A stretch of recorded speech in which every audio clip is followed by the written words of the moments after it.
மதுரையில் இன்று முருக பக்தர்கள் மாநாடு. அரசியல் கட்சி தலைவர்கள், முக்கிய பிரமுகர்கள் பங்கேற்பதால் பாதுகாப்பு ஏற்பாடுகள் தீவிரம்.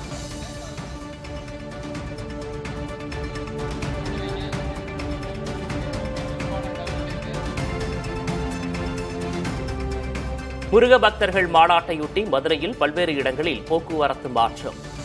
பாண்டிக்கோயில் சந்திப்பு முதல் விரகனூர் சந்திப்பு வரை கார்கள், இருசக்கர வாகனங்களுக்கு தடை.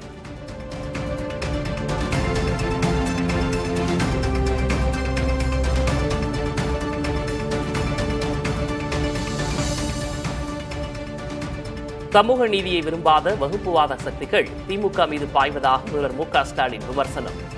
எல்லோரும் முன்னேறுவதை சில வகுப்புவாத சக்திகள் விரும்பவில்லை எனவும் பேச்சு. எல்லோரையும் முன்னேற்றுகிற ஆட்சி, அதனாலதான் சில வகுப்புவாத சக்திகளால் அவங்களுக்கு துணை போற கொத்தடிமை கூட்டத்தால தாங்கிக் கொள்ள முடியல. எல்லோரும் முன்னேறுவது சிலருக்கு பிடிக்கல. எல்லாரும் முன்னேறக்கூடாது, எல்லாருக்கும் சமூக நீதி கிடைக்கக்கூடாதுன்னு, சமத்துவம் கூடாதுன்னு நினைக்கிற வகுப்புவாதிகள் தான் திமுக அரசு மீது பாயிறாங்க.